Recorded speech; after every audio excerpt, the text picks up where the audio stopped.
தாங்க. இத புரிஞ்சுக்க நான் ஒரு உதாரணம் சொல்றேன். அது சரியா இருக்கான்னு நீங்க சொல்லுங்க. இப்போ ஒரு பெரிய தண்ணீர் தொட்டி இருக்கு. அதுல அடியில ஒரு சின்ன விரிசல் விழுந்து தண்ணி கொஞ்சம் கொஞ்சமா கசிஞ்சுகிட்டே இருக்கு. ம். சரி. நாம அத கவனிக்காம விட்டுட்டா ஒரு கட்டத்துல தொட்டி முழுசும் காலியாயிடும் இல்லையா?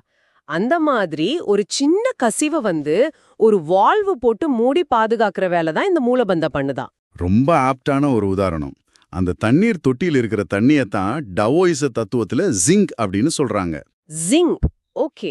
ஆனா இந்த ஜிங்க் அப்படிங்கறத சும்மா காத்துல பறக்கிற ஏதோ ஒரு கண்ணுக்கு தெரியாத சக்தி அப்படின்னு நீங்க நினைச்சுக்க கூடாது.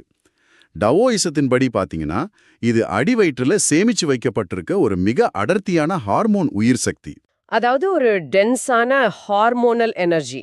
ஆமா, நம்ம உடம்போட ஒட்டுமொத்த ஆரோக்கியம், நம்மளோட ஆயுள், நம்மளோட உந்துதல், இது எல்லாத்துக்கும் அடிப்படை எரிபொருளே இந்த ஜிங்க் தான். இப்போ ஒரு நிமிஷம் இருங்க.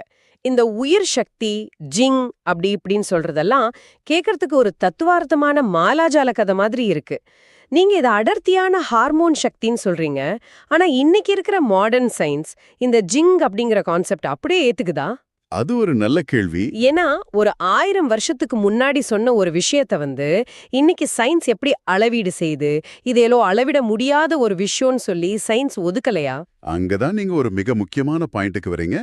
நவீன நாளமில்லா சுரப்பி அறிவியல்.